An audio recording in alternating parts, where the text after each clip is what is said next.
Welcome back to Morning Express. It is the 24th of July, the day the presidential candidates are set for a face-off on leading televisions and radios. The presidential debate is set to take place at the African Nazarene University and is set to kick off at 5 p.m. with 6 of the less popular candidates participating in the first debate. Later, NASA and the Jubilee candidates Raila Odinga and Uhuru Kenyatta will face off in the second debate. A debate for their running mates did not happen last Monday after they failed to show up.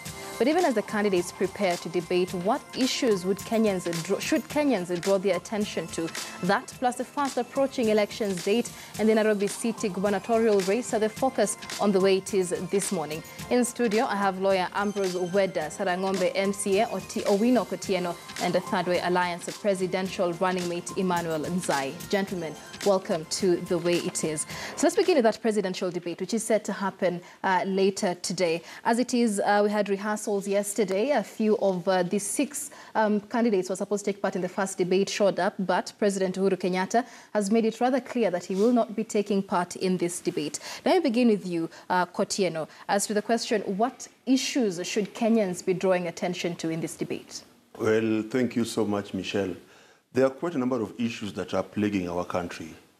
And if you probably look at the way we are doing generally, you will come to realize that we still have so many unfinished business, right from the fight against corruption, inclusivity, good governance, ensuring that there is a trickle-down of development effect across board. Just to mention a few. But what I'll also be looking at is, do we have the ingredients that would ensure that all Kenyans at least feel the trickle-down effect of the national cake?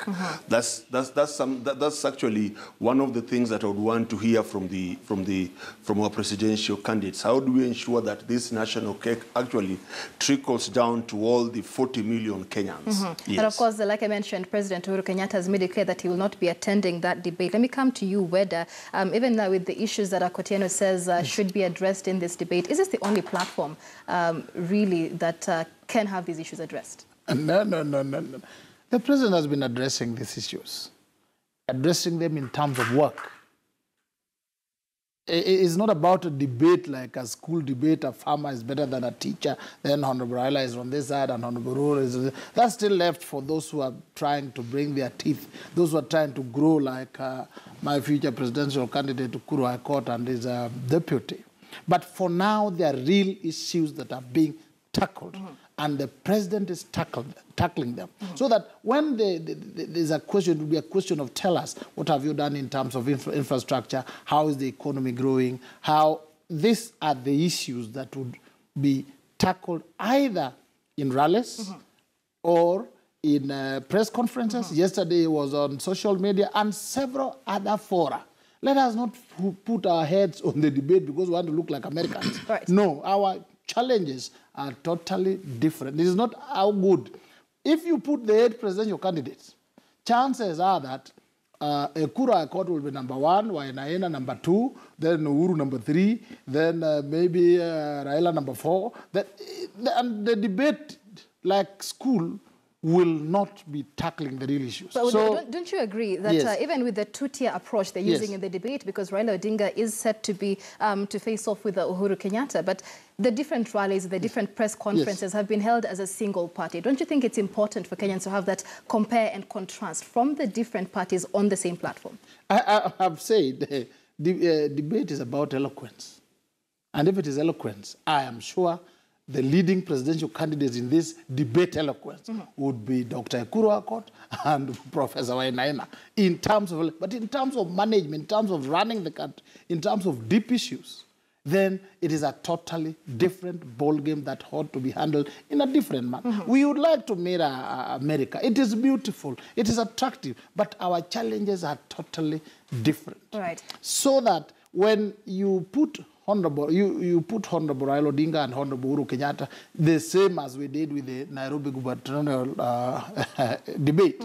And people come in and they question others, which secondary school did you go to, who are you, who was your girlfriend in secondary school, then you lose the script. We are now dealing with serious business of governance, stability, economy, and work that has been done, and record of the Prime Minister, record of Uhuru Kenyatta. So it is not a debate issue, especially when the structure for this debate has been so poorly done that you don't expect the President and the former Prime Minister to come. You can see the former Prime Minister saying, if Uhuru comes, I come. If it doesn't come, yet it is free airtime. If it was that serious, you would have taken free airtime of 1 hour or 2 hours to tell us how you would have turned what he didn't turn when he was Prime Minister.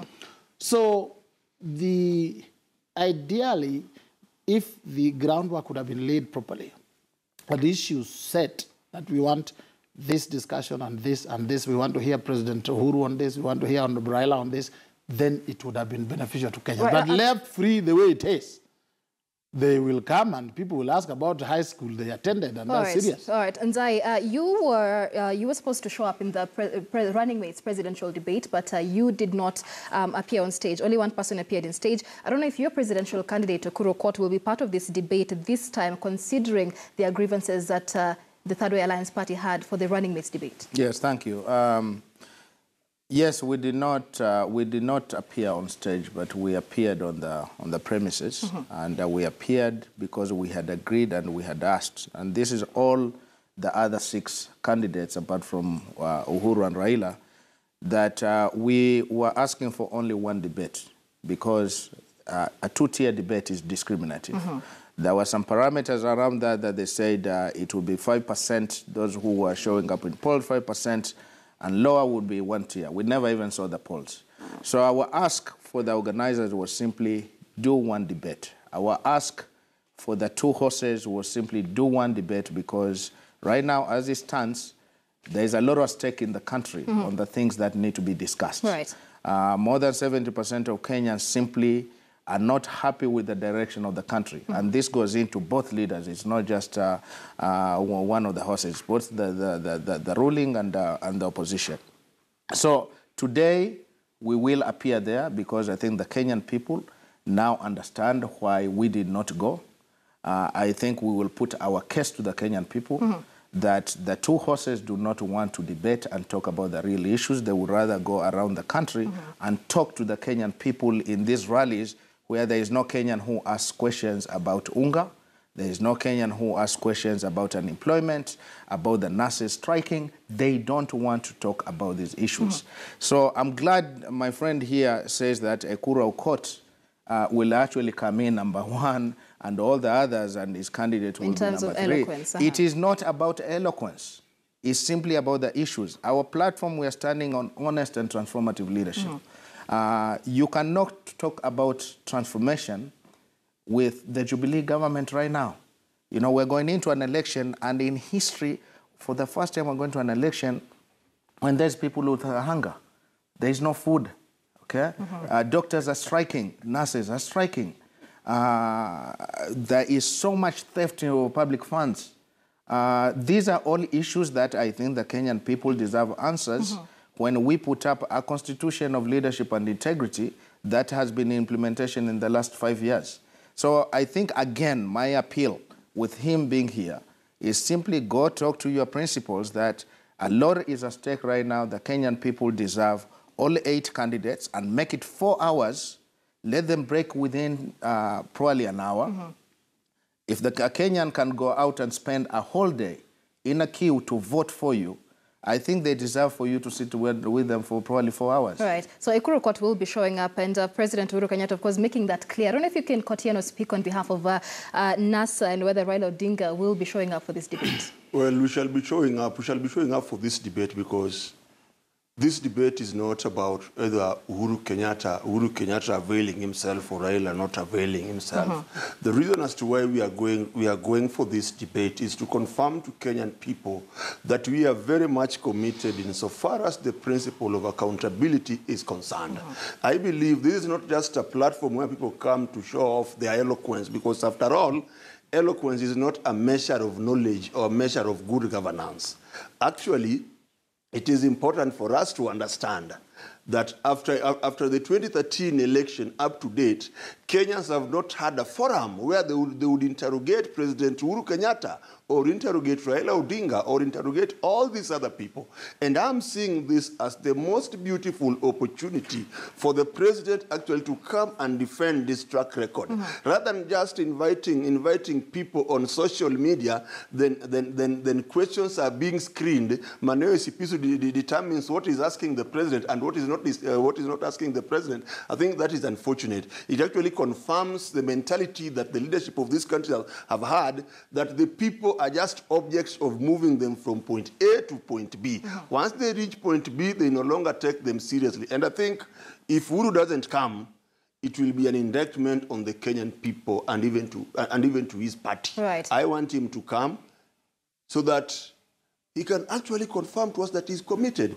Let's actually brush off this narrative that, oh, the media is biased towards this other side. Oh, they are moderators actually who've planned actually to pin me down. That should not be the way. And if at all we want people who are lenient to us, then to me, it will not be a serious initiative. Right, and of course, the president's concern, he has said that he's not coming because, one, he was not consulted, and secondly, he has accused the organizers of putting NASA-friendly moderators. Nzai, in terms of consultation, we're saying that there was no consultation, the candidates were not given the topics for discussion. Was this done? That's not true. I think these are all simple excuses. What we got to find out, I think, from our pullback, we engaged the organizers, the Debates Media Limited, and I think we found out their predicament.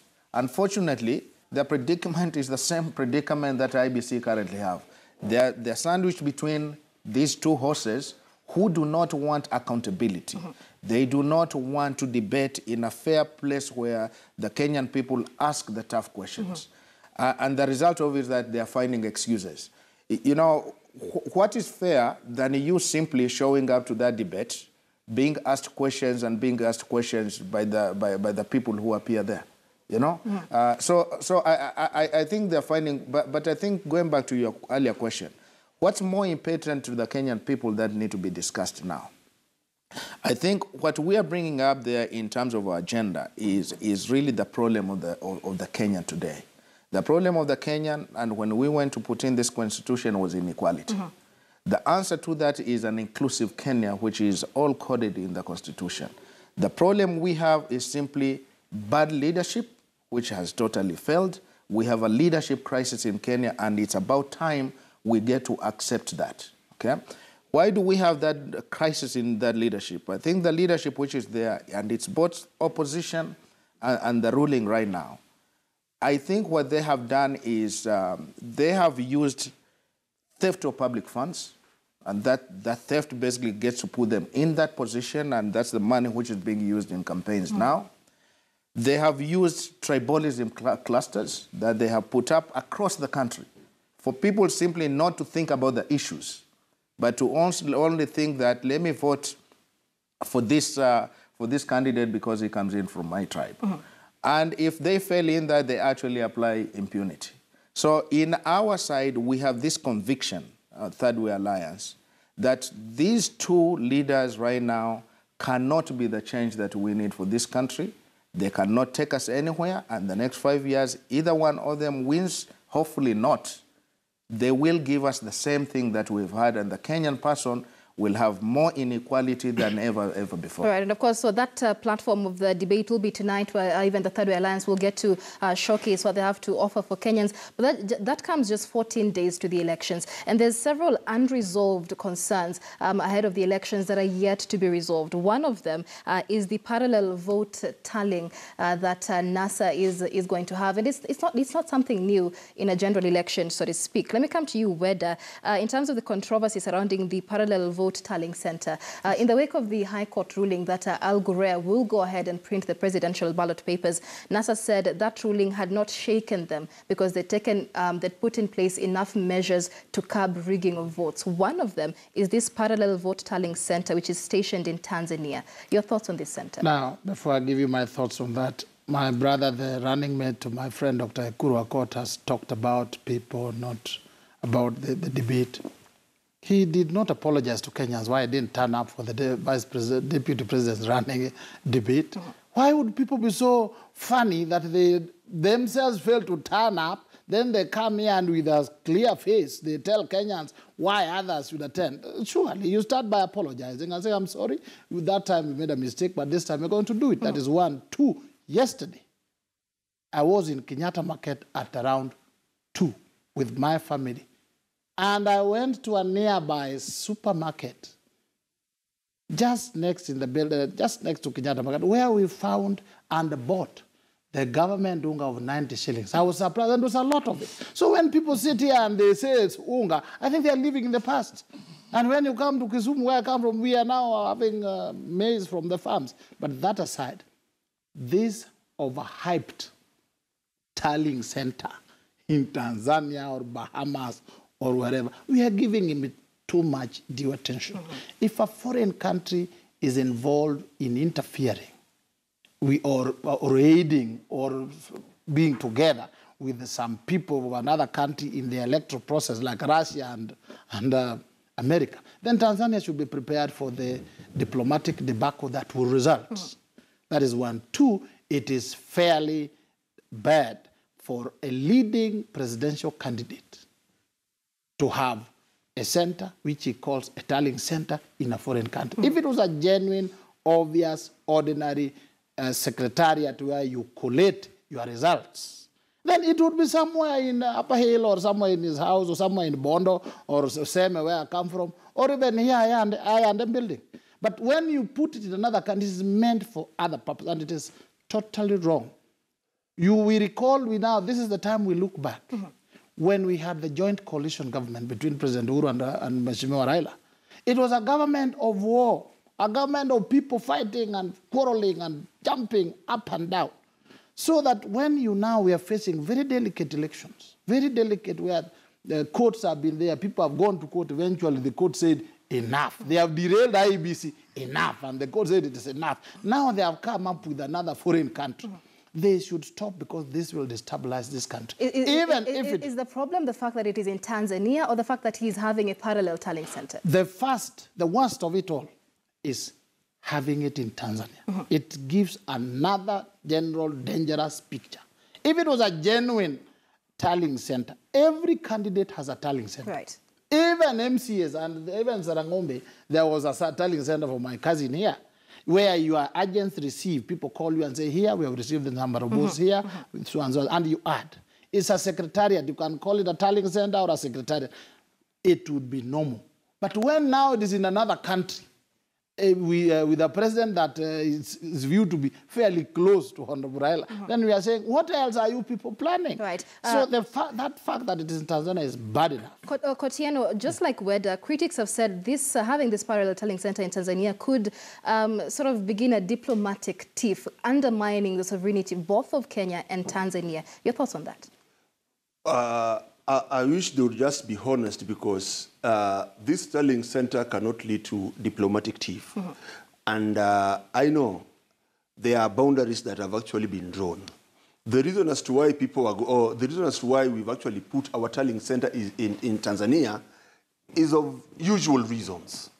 One, interference. Two, hacking. And three, that is the only neutral place. And it's not only Tanzania. We also have another one in Germany. Then why don't we have a diplomatic tiff again with Germans? Right. Will they also come back and say that, will they also say that Angela Merkel is leading towards NASA? No. Basically, there is no law that precludes people to have their tallying centers or even to have it outside the country. People have just been making even a mountain out of an anthill. I think there is no law that we are infringing. What we should only be asking ourselves, how are we going to use this tallying center? Right. This tallying center is only going to be used to ensure that there is a lot of transparency and we can actually match the results from IEBC with our results, nothing else. All right. Nzai, I don't know if you have a parallel tallying center as Third Way Alliance, but what are your thoughts on the whole issue? We have a tallying center, but it's in Kenya. I think we came up and made a statement around that. We are the ones who came out actually and flagged it. And from there, we got quite a lot of flack from it. And our position were two. That one, if you have a tallying center outside of this country, it really undermines IEBC as an institution, as a constitutional institution. We have been very, very consistent to simply say that IEBC needs to be protected, and NASA and Jubilee needs to leave it alone for them to do their job for the Kenyan people for fair and credible elections. Okay? So that's one. Secondly, for sure, I mean, it undermines our sovereignty as our country. We are not at war. And if there is war, we cannot have an election. Okay? So there is no need for us, you know, even common sense. If all the results are going to be announced at a polling station in Kenya, and you know, I think the court ruled that will be final. Right. Where is the problem? You know, where's the problem? There is no polling station in Tanzania, so it's total common sense. And I think what we are seeing is simply the continuation of bad behavior and bad leadership, which is being propagated here. But again, to my friend, I think the person who needs to apologize is two people. Ruto did not show up to that debate. We showed up, and in that debate, we were asking for one-tier debate. They did not want that. Right now, we're not hearing any apologies. It's simply keep on talking out there. It's the one-way talk to the Kenyan people. Uhuru does not want to show up. That undermines the organizers who have done a very good job to do this. It's a world-class debate. It's known across the world. That's the platform for accountability. And also it's unfair to the Kenyan people. So the appeal is still simple. Ask Uhuru to come talk to the Kenyan people. All right. So that is tonight. We are still waiting to see whether President Uhuru Kenyatta really will change his mind. That happened in 2013 as well. But moving on, still sticking with protecting our votes in the August 8th elections, the other issue has been the adopt a polling station strategy, which NASA insists will go ahead with, despite the fact that the acting Interior Cabinet Secretary Fred Matiang'i has said there will be no officials who have not been, accredited by IEBC who will be hanging around the polling stations. So, Kotieno, after that statement, NASA has gone ahead and rubbished that statement by Matiang'i and said they will go ahead with their adopt a polling station strategy. Matiang'i says this will be a recipe for chaos. Matiang'i is actually acting in malafides. We do not want to engage with Matiang'i in as much as we respect him as the CS for Interior. There is an institution that is charged with all these things that Matiang'i is now getting himself into. And this is the IEBC. But he is in charge of security. He is in charge of security.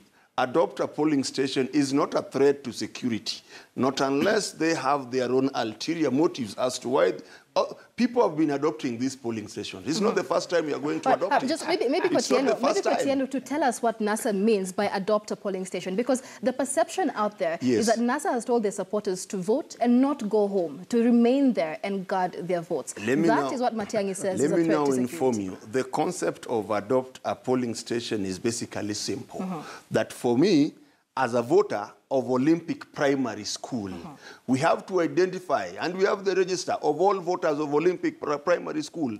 What we have to do is to ensure that we actually get out all those people who are going to vote at Olympic, make sure that they vote. Those who have not voted, we go back to the Kijiji, get them out from their places, they go and vote. Once they've voted, there are now people who have to stay there, actually about 50 or 60 meters or so away from Olympic Station, just to ensure that we are there, we man it, and there is nothing sinister happening. Adopt a polling station does not mean that everybody who is voting at Olympic primary school gets into that polling station after voting and remains there. No, it's about vigilance. It's about vigilance. After all, these classrooms are very small, and we know that not everybody can actually fit in those classrooms. So there will be only those people who've been accredited by our party and IEBC. Then the rest of us mans the station from outside. Right. And Zai, before I come to you, do you think there's any need really for this adopt a polling station strategy? No, I think, you know, until now, I thought adopting a polling station was simply a strategy for everyone to kind of rally people to go vote out there. But this issue now of the directive by Matiang'i that when you vote, you go, I think it makes sense, honestly. As long as IBC can assure a fair and credible election based on the agents that those which are there. The only concern we would have is if potentially that would disenfranchise and you know, the security parameters that are put, potentially some people will not want to come in and vote, or they pull out. So I think Matiang'i and the government has its place, the police has its place. All we have to do is not raise these emotions. You know, we don't need to raise those emotions where the Kenyan people now, someone fears to even go and potentially vote, or, you know, they're simply agitated. So our ask is, let IBC do their job, let the police do their job, and the political leaders, let them understand that we've had history of violence during elections. This talk does not help any, okay? So I think this leadership, again, is the bad behavior, and it needs to rise up, and that's why we're calling on them. And that's why we're going out there to say, the Kenyan people, you have an option.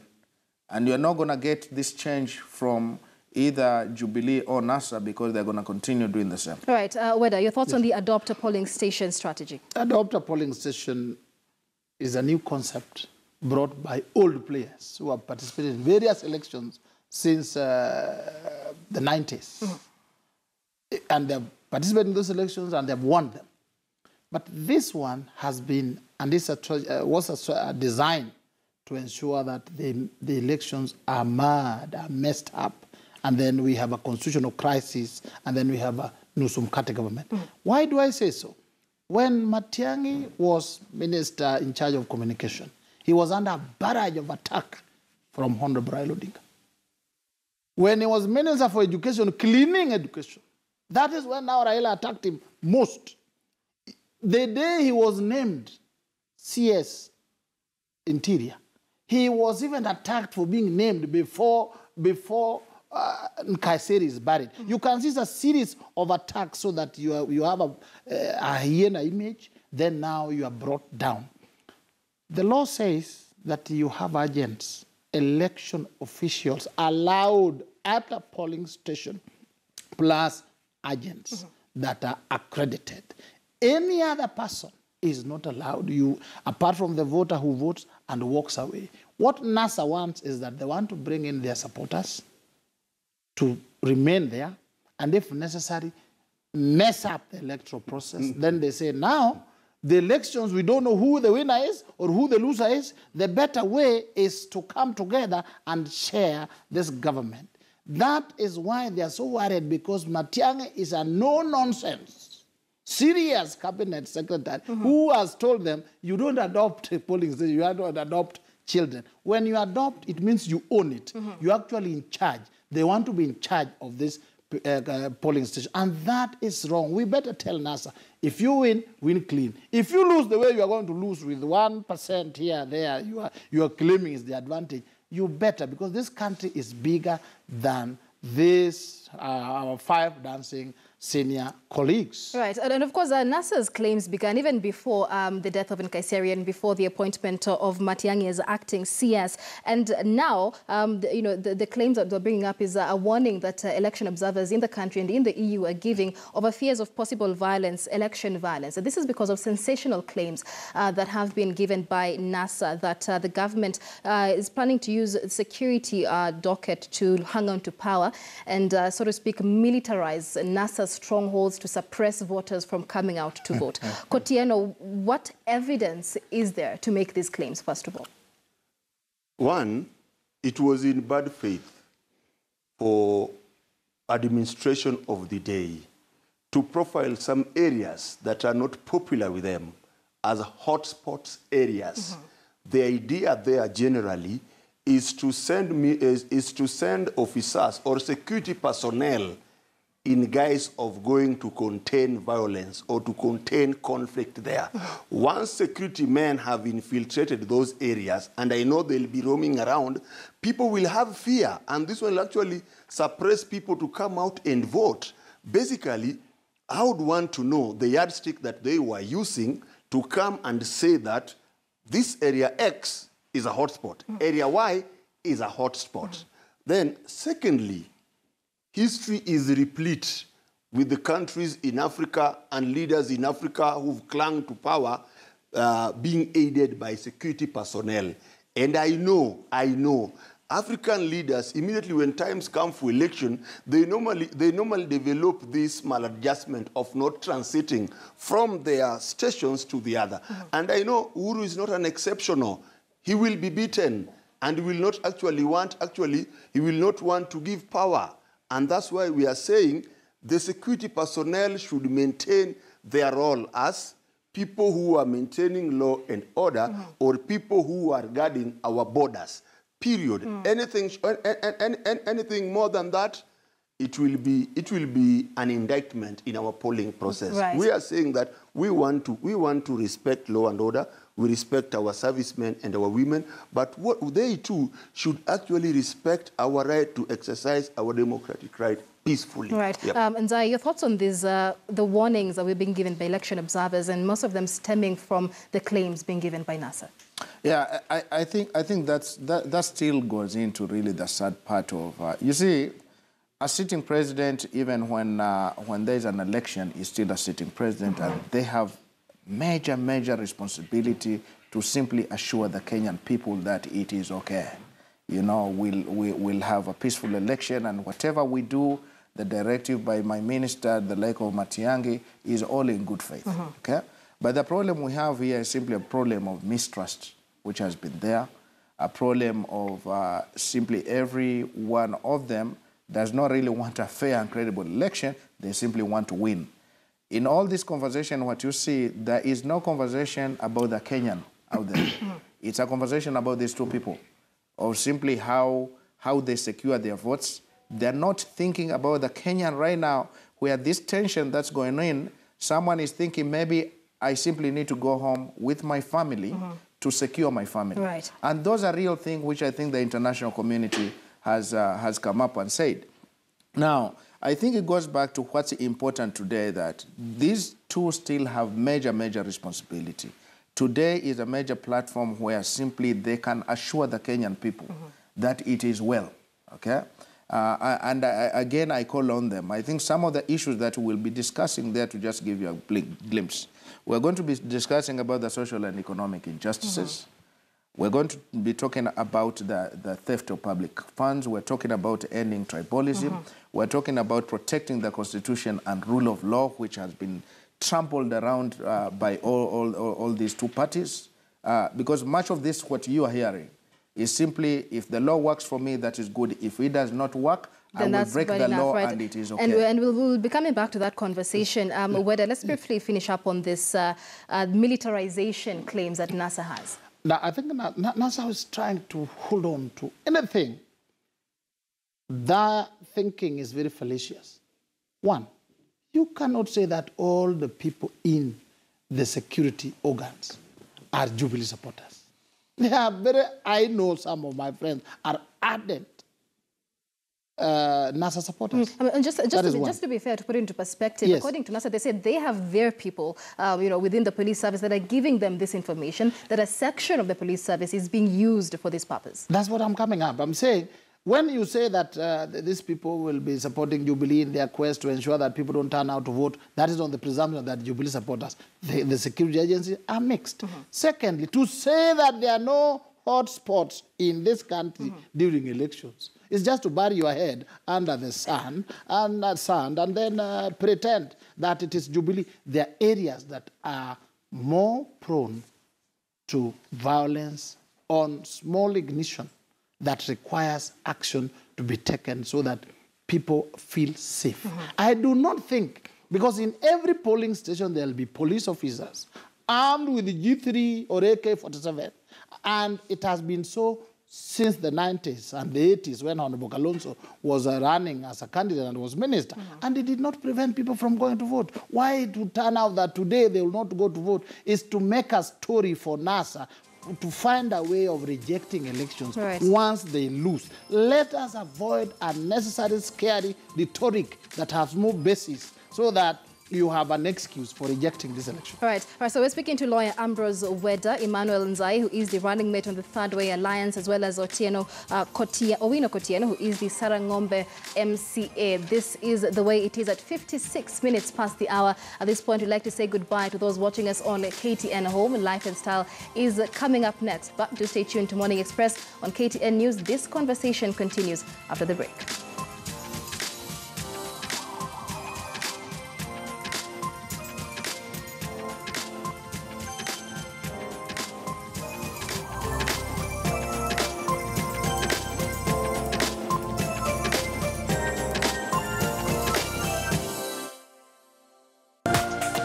This is KTN News.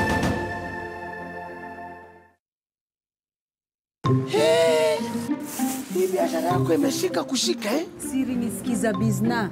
Hawa makastoma wote wamenijua through Skiza Tunes. Hebu nipigie usikie. Welcome to Mombasa Road. Sasa nitafanyaje yangu ikuwe kama hii yako? Easy. SMS jina ya business yako, services una offer na slogan utume kwa nambari 22229. Ulipe 1000 to pay bill 870870 ya kutengeneza Skiza Tune yako. Iko ndani kabisa. Skiza Bizna ndio mambo yote.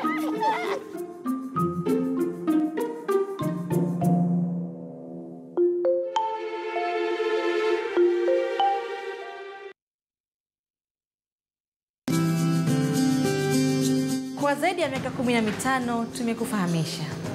Kwanza tulikuwa na KTN leo na siku hizi tuna Jukwaa la KTN, Zilizala viwanjani na hata dira ya wiki. Tulianza ikiwa lugha ya taifa. Siku hizi lugha rasmi. Makala yanayosimulia maisha ya Wakenya vijijini.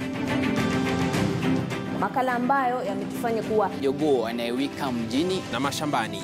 na vipo vipindi zaidi vilivyoiva kama ndizi.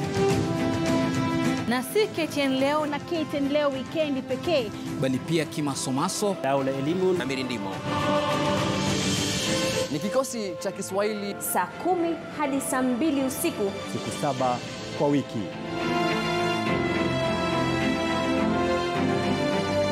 Sisi ni KTN News. kwa taarifa za kina.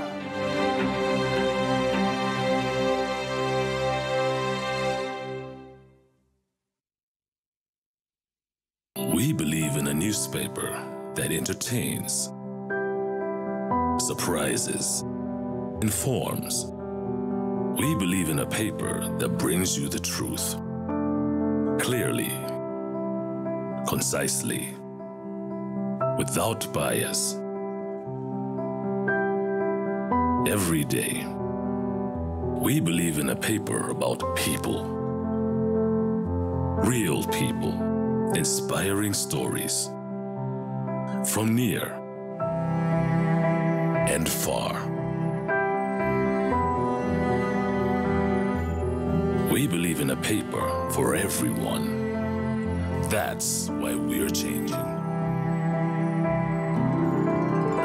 Feel the change with the all-new Standard.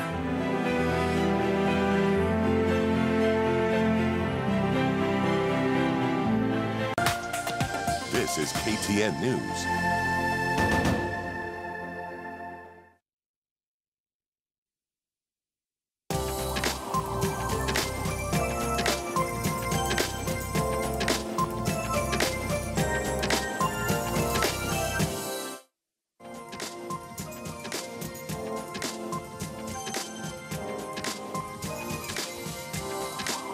Welcome back to Morning Express. This is the way it is. In studio for this conversation, lawyer Ambrose Weda, Third Way Alliance running mate Emmanuel Nzai, and Owino Kotieno, who is the Sarangombe MCA. And we continue looking at unresolved concerns just 14 days to the general election. And gentlemen, one of those concerns is the election backup system. So we saw NASA go to court challenging IBC to have an electronic backup system. And in case that there was no electronic backup system, they wanted the elections postponed until such a system was put in place.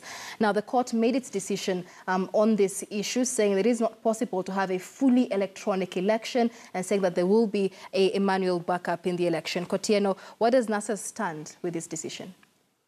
Well, courts have got different interpretation, and the judges who sit in this court are also influenced by different philosophies that they espouse to.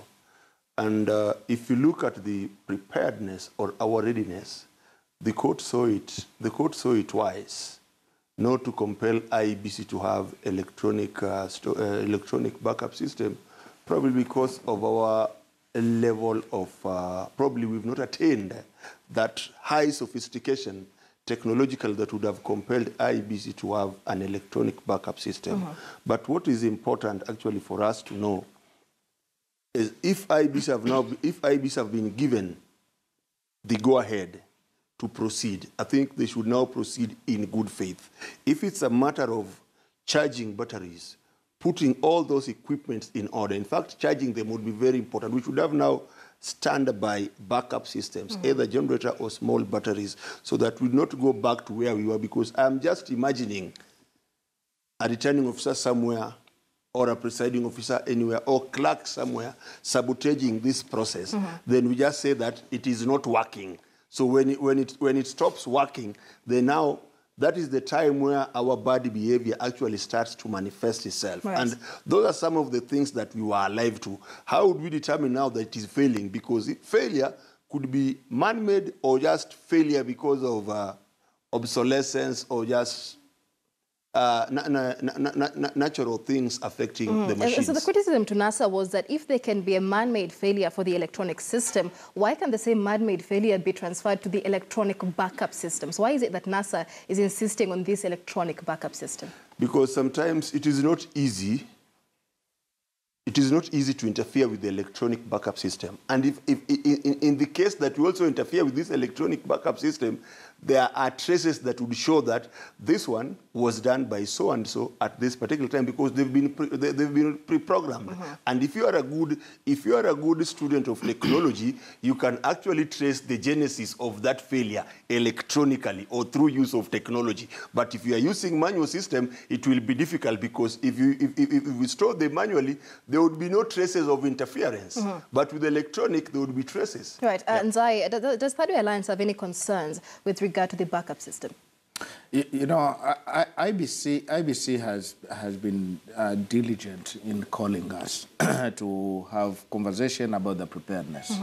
And I think it was about 2-3 weeks ago they called on us, and we went through various things, and that was one of them. I think we need to be very, very fair to this institution, which is working under a lot of pressure. At this point, I think we are pretty comfortable that under the pressure, I think they are doing what they can. Okay, the manual backup system, I think, is fair. It's something that it can be done. It's something that has been done in other elections. What we have to do is probably give them again more support and leave them to do their work. We have some of the smartest people who are in there. You look at them, I think they're very competent. They don't sleep. They work very, very hard.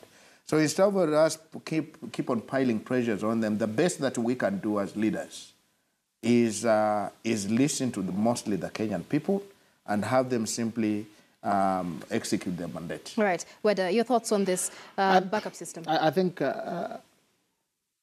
if IBC was going to fail, we would blame it squarely on NASA. They have frustrated these people through various court orders. Eventually, God Almighty smiled and this court things were stopped. Now they are springing up complaint after complaint.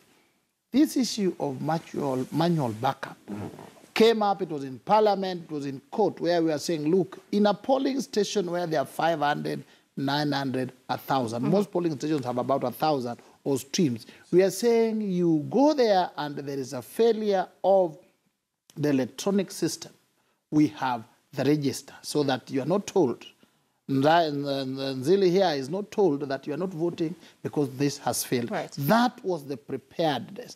Systems, electronic systems fail. We have seen so many times when the giant, the multi-billionaire company called Safaricom fails. You can't send your money, you can't send your email. These are realities. But somebody who wants a complete fail in the system so that they say elections have failed, therefore let us share government. You hear the way they behave. They do not want any caution being taken. But I love the running mate to my friend Ekuro saying that it is time we support this organization so that we have a credible election. We are appealing to NASA. Please, it is too late. We are going to have elections on the 8th, and you are not going to frustrate it, and there's no nusumukati. Whatever you do, either you win it or you lose it. And in this one, the die is cast. You've lost it. Right. And of course, that brings us to the inspection of the voter register. Even as you come in, Nzai, the inspection of the register and the publication of the same in all the 40,000 plus polling stations across the country. And of course, on social media, we've seen a lot of pictures of wrong details that have been keyed into the system. And these are coming up every single day, continuing to raise questions as to how credible this register is. There's two things, I think, in that conversation with IBC in terms of their preparedness that came in, which I think is still hanging. One, it's about the register. I think we think the register simply need to be printed. I mean, it's law. They have to print the register. If that is going to assure the Kenyan people, it's not about these guys. It's assuring the Kenyan people that it is open and it's very, very clear. The second one is about the presidential ballot printing with algorithm, which we have put in very specific recommendations. Now that we are not appealing, we're not appealing that. NASA is appealing, but again, in the spirit of helping IBC, we said, let this presidential ballot be printed, but also put in some security parameters where our agents are there from the sealing process, where they actually put in their seals. It's very clear and transparent how those boxes are transported to Kenya and how they move to the polling stations. I think all those two go into simply assuring the Kenyan people, giving them the reason to believe that this election will be fair, will be credible, and that IBC is doing what it needs to do. So the call, I think, is IBC right now.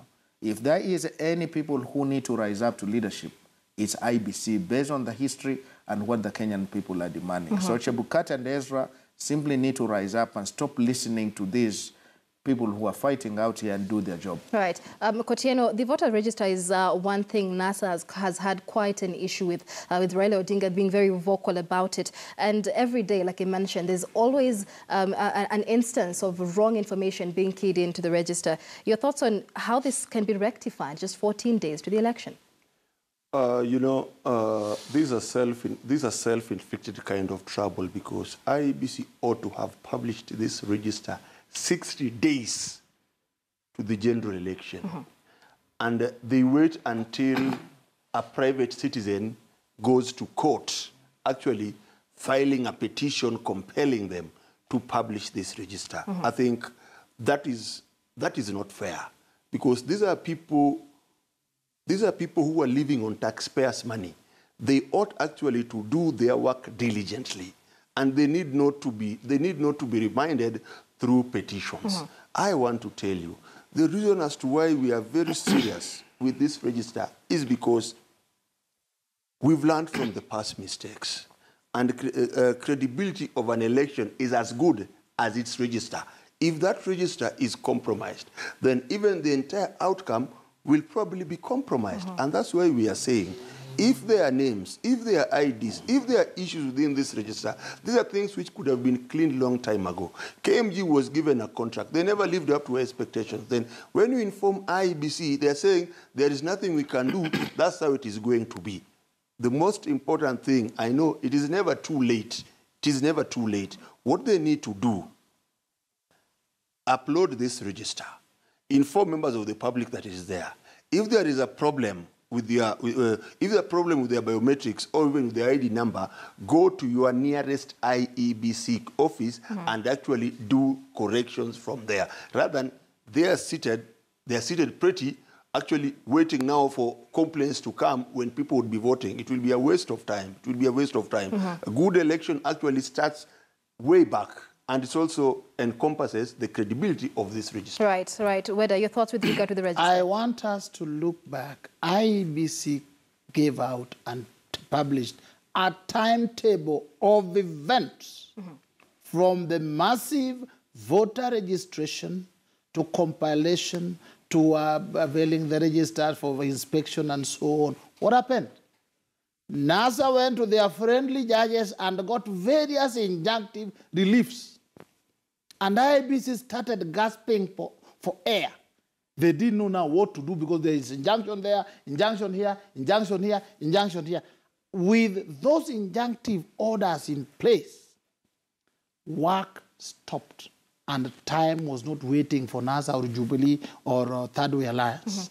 Now we have caught ourselves into a place, we have put IEBC where NASA wanted it, where it cannot run affairs so that they get confused and they can't run elections. Mistakes in the register have been there since independence. They are always there, either spelling mistake or this. And IEBC, as I know now, they have a number where you send electronically the way you're supposed to do it, because they want everything electronic, electronical, and it brings back, it tells you this and this. Now, the NASA supporters are not doing that. The few who have done that and have seen mistakes, they have been shown, go here and have corrections made. Right. It is okay that the public is entitled to the register, but to blame it that this is a design for rigging and so on, it's just trying to continue throwing mud at IEBC so that whatever elections they conduct, however good, however diligent, is supposed to look bad. When somebody wants to make you bad, he'll look for little mistakes. I wish they adopted the policy of Third Way Alliance, honesty. Where it is honest, they say this one is honest. Where it is bad, they say it's bad. But this one, it is designed like IEBC is favoring Jubilee. IEBC is favoring. Yet those who are designing to frustrate elections are NASA. Right. Well, they are also planning to rig, but they are cheating that it's other people planning to rig. If they challenge us, we'll show them evidence how they are planning to rig this election. Zai. You know, they can't be Third Way. You can't be Third Way because simply you are not configured to do what is right and honest.